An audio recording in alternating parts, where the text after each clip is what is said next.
Hi guys! Good morning! Again, hindi muna tayo mag-ice coffee today. Maiba naman ang kulay na dadaloy sa ating katawan.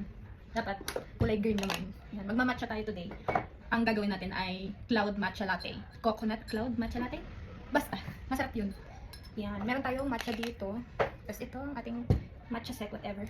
Yan. Meron tayong chasen dito, binabad ko sa mainit na tubig para lumambot. Kukuha tayo ng salaan, strainer, basta. Yan. Tapos, wala na itong measure at alam ko na to. Sa mga nakakakilala sa akin, alam naman ninyo. Favorite ko to, matcha. Kambing yarn. Yan.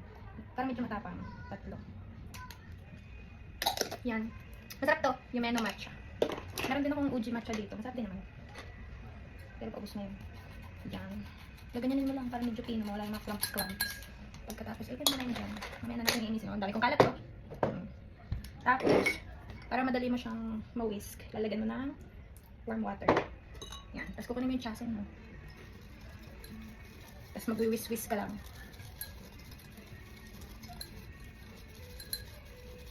Yan.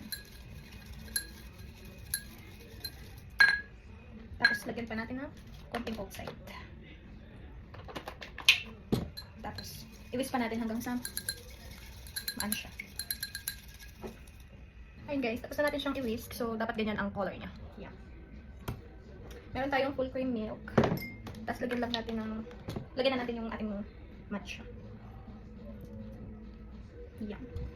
Lagyan natin konting outside para hindi sayang. Yan. Tapos lagay natin. Tapos ipo-froth na natin. Ay, palito yung battery. Yan.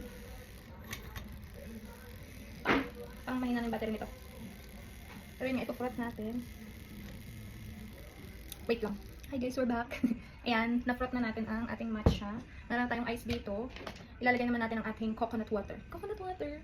Buko juice lang to. Pwede kayong gumamit ng Vita Coco or yung totoong buko juice. Ito totoong buko juice to dahil medyo healthy living. Cheers! Healthy living. Yan, tapos ilalagay na natin. Ang sarap. Ang sarap niya. Kita niyo ba yun? Yan. Tapos, shake, shake, shake.